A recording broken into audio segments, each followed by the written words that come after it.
In the late 19th century, America wasn't really ruled by presidents or Congress. It was ruled by families. Dynasties of oil, steel, railroads, and finance, who bought politicians, controlled the press, and reshaped the country to serve themselves. To the public, this was the golden age of progress. To the insiders, it was an empire of money. Democracy was the costume. Wealth was the real power. We call it the Gilded Age, a term coined by Mark Twain to describe a period covered in glitter but rotten underneath. If you enjoy the real history they don't teach you, hit like and subscribe before we go on. Now, let's dive in. The Civil War was over. Railroads stitched the continent together. Cities boomed and fortunes multiplied at a pace the world had never seen. America went from a struggling republic to an industrial giant. But the gilding hid deep cracks. Inequality was staggering. Corruption was open. The few controlled the many. The faces of this new oligarchy became household names: Rockefeller, Carnegie, Vanderbilt, Morgan, and Astor. These weren't just businessmen. They were empire builders who reshaped the country however they pleased. They didn't just get rich. They quietly ruled America. John D. Rockefeller may be the most famous. Starting with a small refinery in Cleveland, he methodically crushed his rivals. He cut secret deals with railroads for cheaper shipping and used predatory pricing, lowering costs until competitors went bankrupt, then buying them for scraps. By 1880, Standard Oil controlled nearly every drop of oil in the country. Adjusted for inflation, Rockefeller's wealth passed $400 billion, making him the richest man in modern history. He wrapped his empire in trusts, corporate shells, and philanthropy. Beneath the charitable image was the man who turned oil into monopoly and monopoly into political control. Andrew Carnegie, the steel baron, told a similar story. A Scottish immigrant who started as a factory boy, he became obsessed with efficiency and scale, cutting costs until no rival could keep up. But the price of his fortune was blood. In 1892, workers at his Homestead steel works went on strike against wage cuts. Carnegie, conveniently away in Scotland, left the dirty work to his partner Henry Clay Frick. Frick brought in 300 armed Pinkerton guards. Shots rang out. Men were killed. The militia crushed the workers. The message was clear. Steel profits came before steel workers' lives. And yet, in later years, Carnegie tried to rewrite his legacy. He gave away most of his wealth to build libraries and universities. To history, he became the philanthropist. But the fortune he gave away was made on the backs of men whose wages he crushed and whose strikes he drowned in violence. Then there were the Vanderbilts, the railroad kings. Cornelius Vanderbilt began as a ferry operator, but built an empire in shipping and railroads. By his death in 1877, he was worth around $200 billion in today's money. Their mansions weren't homes, they were palaces. Gold leaf walls, chandeliers the size of houses, ballrooms built to impress European royalty. When asked about the public interest, Vanderbilt famously sneered, "The public be damned." It wasn't a slip of the tongue, it was the family motto.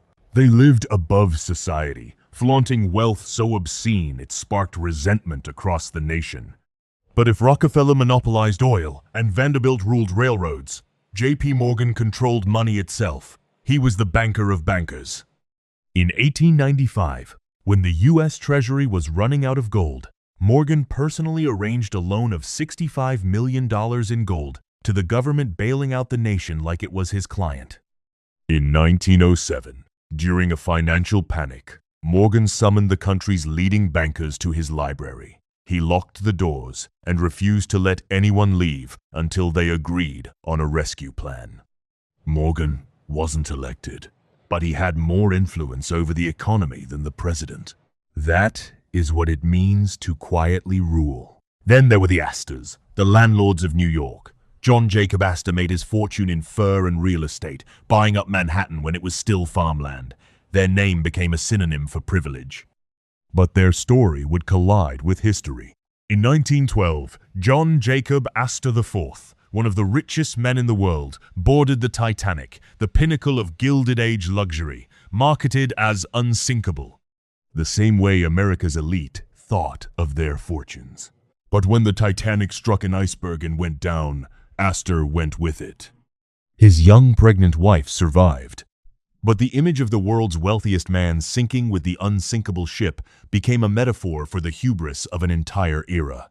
Luxurious on the surface, but fragile underneath, destroyed in one cold night. So, what became of these families? The Rockefellers endured. Standard Oil was broken up in 1911, but the fragments became Exxon, Chevron, and giants that still dominate global energy. The fortune remained as soft power that still shapes policy today.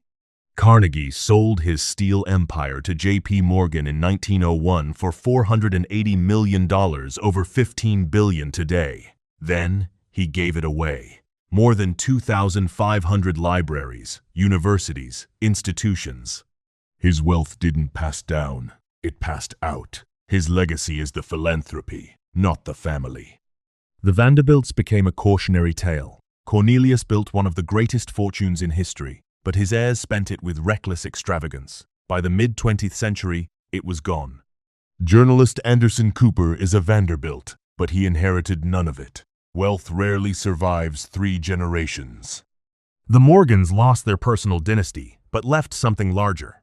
J.P. Morgan's bank evolved into today's J.P. Morgan Chase, one of the largest in the world. The family name faded. The institution outlived him. He traded bloodline power for institutional power, and institutions don't die. So no, not all of these families are still rich the way they once were. Some collapsed, some dissolved into philanthropy. Others were institutionalized into banks and corporations that still dominate the global economy. But the real lesson isn't whether a fortune survived. It's that money on this scale reshaped America, and the playbook is still being used today. Rockefeller's monopoly echoes in tech giants that dominate markets and rewrite the rules. Carnegie's untouchable empire echoes in big tech and big pharma. Vanderbilt's arrogance echoes every time billionaires build rocket ships while ordinary people can't afford rent. And Morgan's power echoes in hedge funds and central banks that can topple governments. The Gilded Age didn't end. It evolved. Instead of Rockefellers and Vanderbilts, we talk about Bezos, Musk, Gates. Instead of Morgan locking bankers in his library, we have hedge fund CEOs deciding whether markets live or die. Instead of Astors on the Titanic, we have billionaires building bunkers and private islands. Different tools, same script.